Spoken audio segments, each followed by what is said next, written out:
Director of Photography Geoff Burton held a masterclass in location lighting for cinematography students from the Australian Film, Television and Radio School. Geoff's experience in cinematography spans some 28 years. In this time he has shot documentaries, commercials, and now concentrates on feature films and miniseries, having shot over 25 features in Australia and overseas since 1974.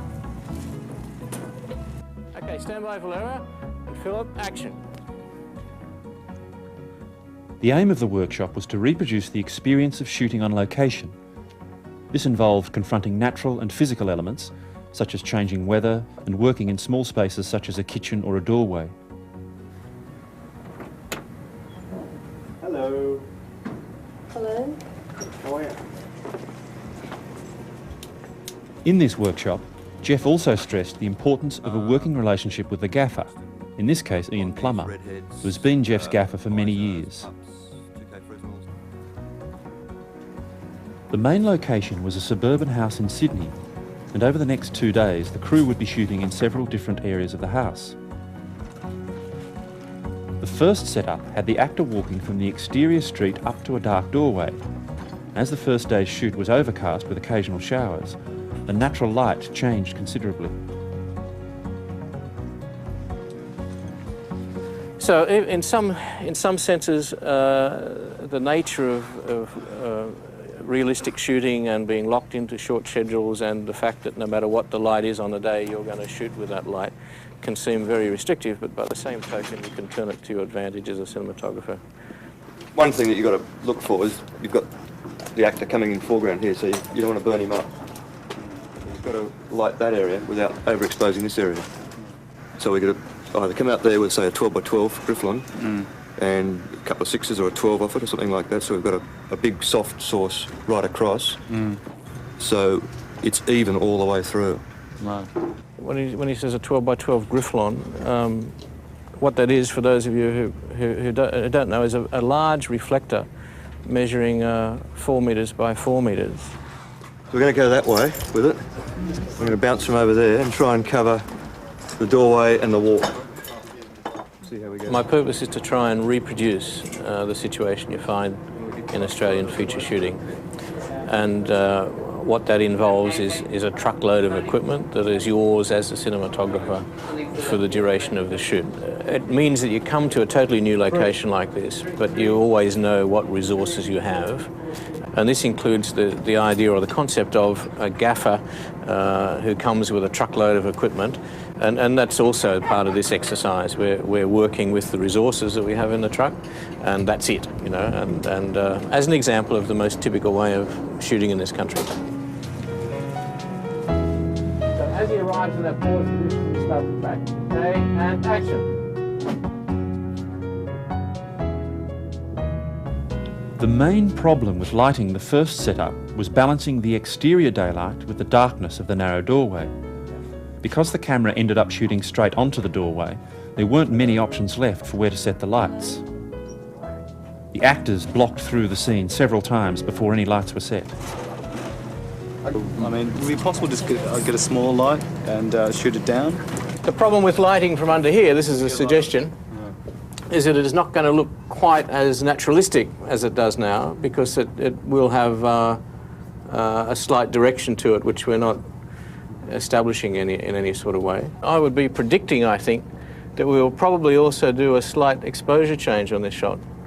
That I would assume a little iris pull perhaps as she goes under here, just to get a little bit more detail. But the point I was making before about this amount of wall still being in the end shot means that you can't go completely over the top with an exposure pull, because this will brighten unnaturally. So it's a matter of just doing a little tweak that will help give us a bit more detail.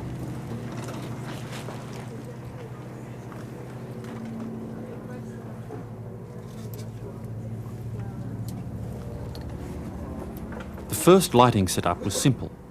Enhancing the natural daylight, a 12K HMI was bounced off a 12 by 12 Grifflon, providing a soft daylight source.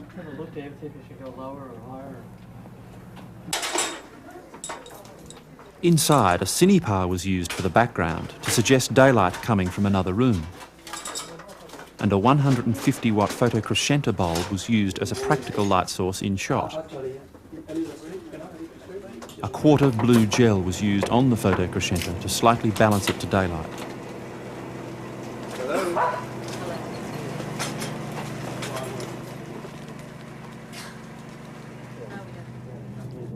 So as he arrives in that forward position, we start the practice, okay? And I think action. basically that the door exchange works, but the exposure variation we did bringing him from outside to the door is pretty well imperceptible.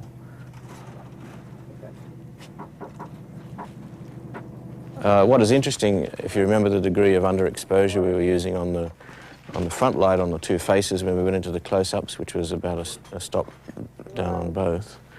Obviously there's plenty of detail there, and I think it's fairly believable. Okay, thanks. We'll check the gate and move on to the next shot.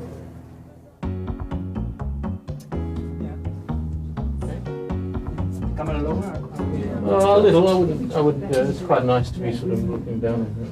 But you stay with the quarter blue. You wouldn't say go for like a half blue to just make it not so warm. No. I think one of the exciting qualities of the new of these EXR stocks is that there is an amazing latitude in terms of colour tolerance. And quiet, please. And roll camera up. Rolling. And Set. action. Hi, Hi. how are you? Fine. What do you want? Well, I want to talk for one thing. I'm here. I can't get any further, unfortunately. Fine. Okay, thanks. First positions, thanks very much. We're going for another rehearsal. And Set. action. But I was quite pleased with the colour balance, with the variation there. I thought the quarter bluing of that light compared with the extremely cold outside light actually worked quite well. Thank you very much. The next set was the lounge room, a small white-walled room.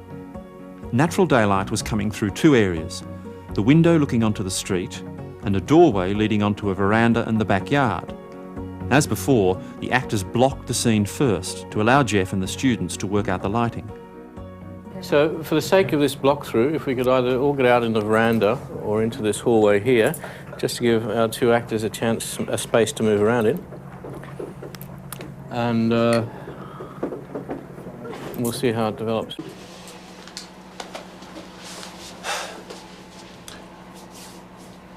So talk. I need some help. Can't do this by myself. Yeah, just come and sit down, please. And cut. Come and take a seat. Somehow I get the feeling that when we do aim the HMI through here onto the catch, then when we do fill a bit of daylight this way, that it would still be nice somewhere to have a bit of tungsten in here too. I mean, I looked around to send Geoff for a practical to whack in the corner or something, just to see some kind of warmth on him or her. I would worry about mixing another light in here, in that we're going to make it look softer and maybe a little romantic. And in fact, the brief for our film is to do a fairly gritty, naturalistic piece in times when we weren't so well equipped as we are today. And you would find that you were really trying to stage things near windows, as one does in documentary, because that's the best looking light, and there's no convenient way to reproduce that. A documentary gives you a good appreciation of natural lighting in the sense of where it comes from and how it looks and how people look lit by it. And then in a realistic production, one draws on that experience perhaps to, even subconsciously, to reproduce it with the added resources that you have. I would be surprised if we're not going to get enough interesting light just coming through that one source in the window, which will cover all this action in here. Because the background, I mean, it doesn't matter how little light you use in here, you'll never get a dark background. It'll always be fairly high key, which is one of the features of working in a small white-walled room. The next lighting setup used 4 lights. The 6K HMI was directed through a sheet of heavy spun, providing the main source. The Cine Par was used through a window to suggest daylight in the background. Another 4x4 frame of trace was put against the window to soften the effect. Increasing it a bit. 2 red heads were used inside to lift the presence of the light from the tungsten practical. This one is going to be a little backlight back onto her when she's standing at the edge of the couch. Results coming from that crack as well.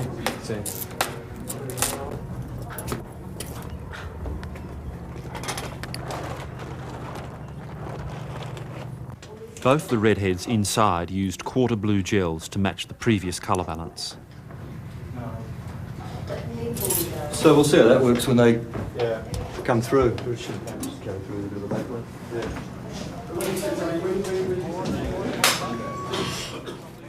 Yeah, just have to. You have to be right back behind that window because he's playing it right to the edge. That's all. Yeah, that's 284. Thanks on 93. And action. I'm sorry. Jesus. What do you want me to say? You know, what? Camera standing by. David, David, and action.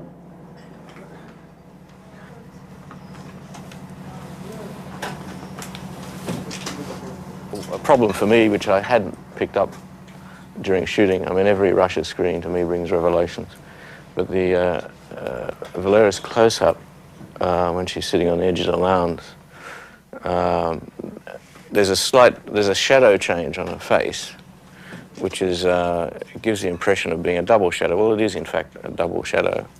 It's interesting because in that case, the explanation for that in that case is that window, which was about 1.5 meters square, was bisected by an upright post, and even though and the post was about so wide, I guess.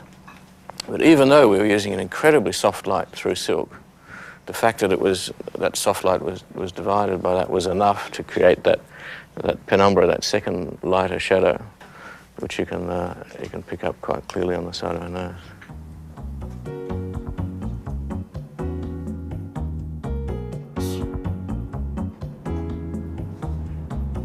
I had too many things with the 25. 25, the frame is too...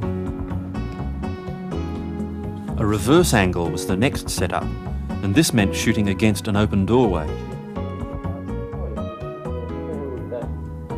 The 6K HMI through the window was used as the same source, and a cinepar was used as a backlight. A piece of shower curtain was used in front of the light to diffuse its direction. Rather than compromise the shot, Geoff adjusted the blind to reduce the direct flare coming from the sky that was in shot. It's very high-tech light control medium. Now, we're still getting a tiny flare off that hot sky, but it's fairly well hidden. I don't think it's going to be a problem for us. It's in his chest now? No, it's off on his arm, but it probably won't photograph it. So, what emulsion are we on at the moment? 408. Okay. It's a quarter of a stop open, 2.8, thanks. You see, I find that acceptable because the brightness in the frame is actually below halfway down. Right, the hottest section in the frame is that area of sky, which is just above the roof of the garage there, and that's under the half frame light. So in fact, I mean, the natural kicker is lower. The third set was in the kitchen, an even smaller location than the lounge room. The only natural light was coming through the window looking onto the yard. Right, what we're suggesting now is that some time has passed since the little altercation we saw in the lounge room. It is still day, but much later. In terms of lighting, what I think we could suggest in these two rooms and in this sequence is that there's still that evening sunny outside, so we can afford to give the light a bit of direction through windows, and we can warm it up considerably. Do you want to come out to the kitchen? We're all going to fit in the kitchen. Do you want to just go over there? So, all right. Come on down this end and see whether you... If we put her around about where she is now.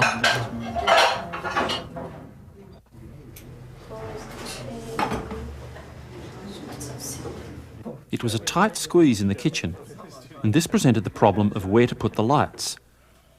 Geoff wanted to shine light directly through the window, but found the space in the backyard awkward to work around. Eventually, they decided on a cinepar close to the window. An 85 gel was used to suggest the afternoon light. Probably a good space to work in, because I don't think It's just because we're being forced to be closer with a smaller lamp rather than further back with a bright lamp, which would be my choice here. It means that the exposure variation between here and there is quite extreme. Somewhere here. Flag on pillar. Well, do you want to look after that, Lani? Quite a big cutter in here.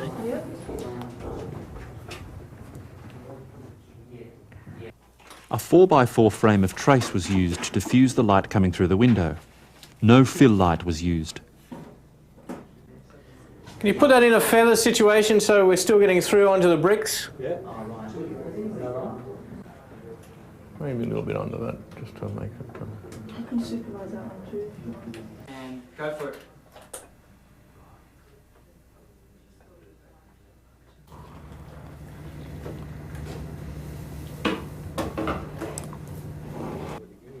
Stand by, guys, right? Yeah. Okay, and action.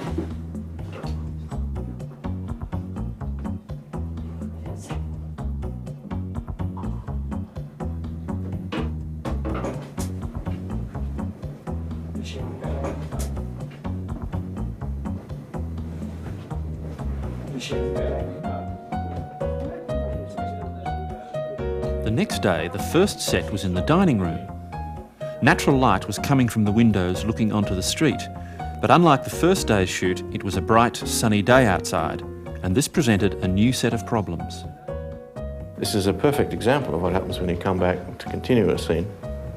And it's not only a different time of day, but streaming sunshine through the window and absolutely nothing like the situation we left on the first part of the scene. Now, in this case, we've already committed ourselves to a look for the scene. We've already shot the first part of it. We need to maintain the continuity for the next part of the scene so that the drama is believable, that she leaves that part of the house and moves to this part of the house, and the feeling is that it's continuous time. Now, if we face him this way, so that the only bit of light that's hitting him is through this window, and we've got absolutely nothing on his face, we manage to keep light in this background minimal, so that unlike the lounge room where we were using those white walls in order to get an outline of his face against it without fill, we try and keep this side of his face dark. That would then give us an excuse for when she comes in with a coffee to be aware of the fact that she can hardly see any detail on his face, so we'd turn on a light. Okay? So this helps me with the drama of the scene to suggest that it is getting later. Now what we've got to work out, the difficult thing we've got to work out, we're going to have a practical here. We want a tungsten light source as though it's coming from that practical. We've got to work out what we're going to put there and how we're going to keep it out of shot.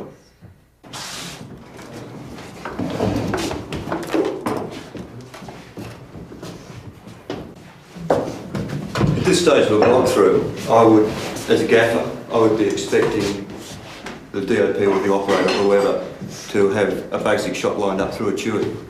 And then you could say, what's your top of frame? I mean, so as a DOP, it's not up to you to know how to rig the lamp. It's just sort of, basically, you should be able to tell the gaffer, that's where you want the lamp, and that's going to be out of shot. And it's up to the gaffer to work out how he's going to get it there. Oh, just as far as to the cheat, maybe for here I'll mix it more. Okay, A so little more. so she would turn the light on from the side. It seems to me there's a lot of concern about restructuring a whole scene because of a very simple lighting problem. Okay. Well, we're holding back your obvious solution until we discuss all the other possibilities. Okay. Yeah. What I suggest we do is just put a pole cut across here and rig a red head or something. Yeah. It's just so it's above frame. It's still coming from this practical in all intents and purposes. It's still backlighting them. And it's solved all your problems. To suggest the late afternoon light, 85 gel was put on both the kitchen and dining room windows, so the natural daylight in shot would be warmer. A cinepar was shone through this to give the background light in the kitchen some direction.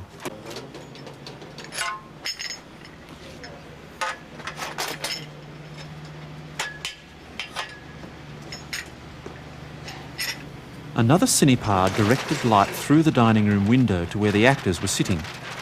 Half 85 gel was used to keep the source warmer than the daylight coming naturally into the room.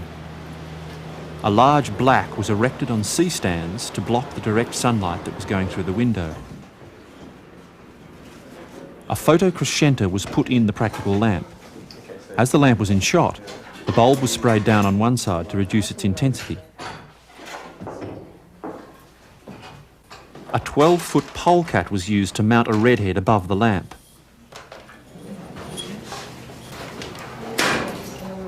Straw-coloured gel and shower curtain diffusion were used to match the light coming from the lamp. It's really important through all this process of lighting is to do it to a rehearsal, do it to what the actors are doing all the time, and to construct your position of the keys and the level of your keys dependent on what they're doing. Yeah. Okay, and action.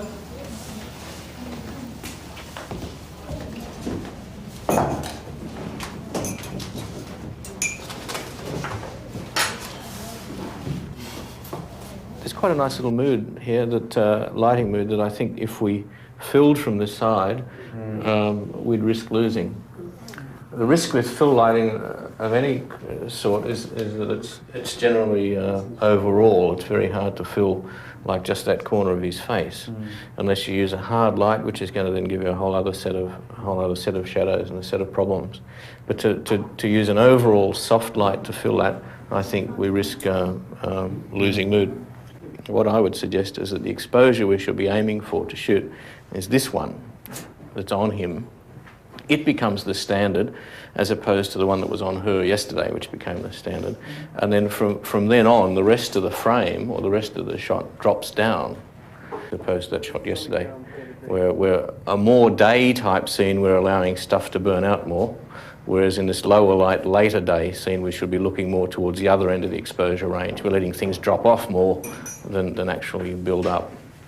So you get the feeling that which isn't true, but you get the feeling that if he moved closer to the window, it wouldn't in fact make much difference to the brightness of him. And rolling.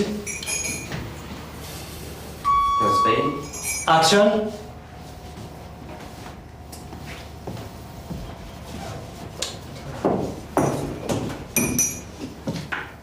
Almost any scene, almost any situation with actors, I think is much more convincing for them on location than in a studio.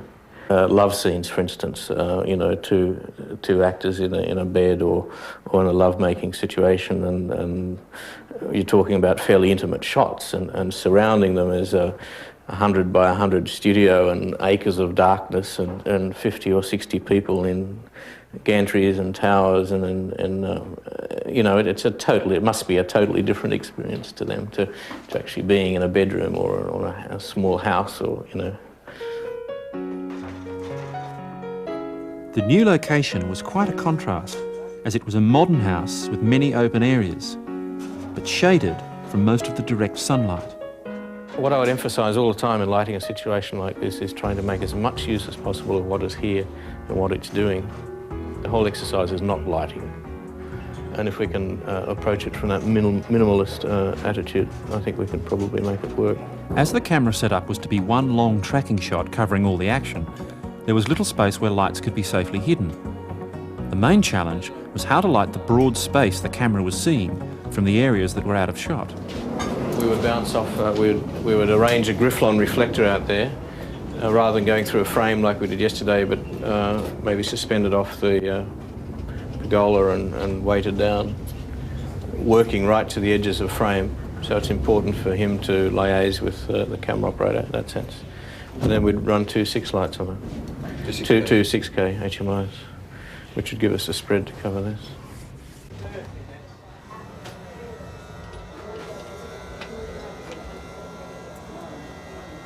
This is a sort of situation where you're looking through a door into a room where it's an exploration of a house. You can be really quite liberal with what you do with these situations. Provided the imagery is nice, it really doesn't matter if you're down on detail or the two people end up being silhouettes against a white wall. You can be really flexible with what you accept in that case. As a safe rule, if you know the weather's going to be changing, I mean, by making sunlight through the HMIs, does that give you good protection over changing weather? I mean, my argument against that basic philosophy is that ultimately you're going to end up with a very homogeneous product. You know, you can end up with the average PG-rated American feature, where no matter what's happening to the weather, everybody is fully lit and nicely exposed, and every house looks exactly the same as every other house. That's the risk of taking that first approach, where you say, I'm going to control the location and make it do what I want it to do. Yeah. If you take the other approach, where you let the location have its own power, I think you end up with more interesting images. To light the scene, the 12 by 12 Grifflon was hung from the pergola outside. 2 6K HMIs were bounced off this to provide a soft, even daylight source. In the kitchen, a Cinepar was bounced off the white ceiling to provide a general ambience. Okay, we're running out of time, guys, so let's what's on? What's on? Just try this. Yeah, an action, please.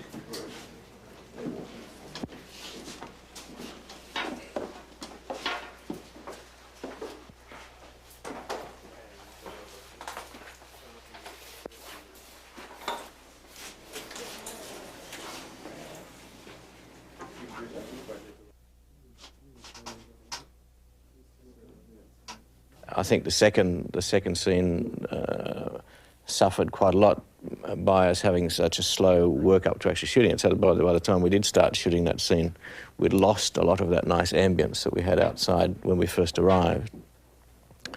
But yet that's another example of characteristic of shooting on location.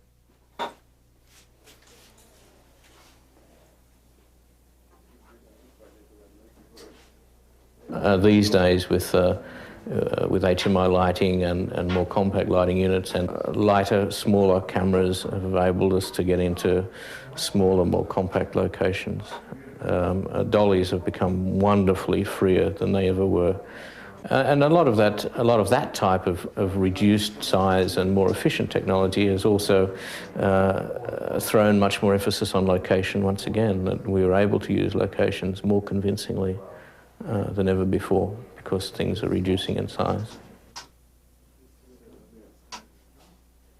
Most pictures that we shoot in Australia are location-based.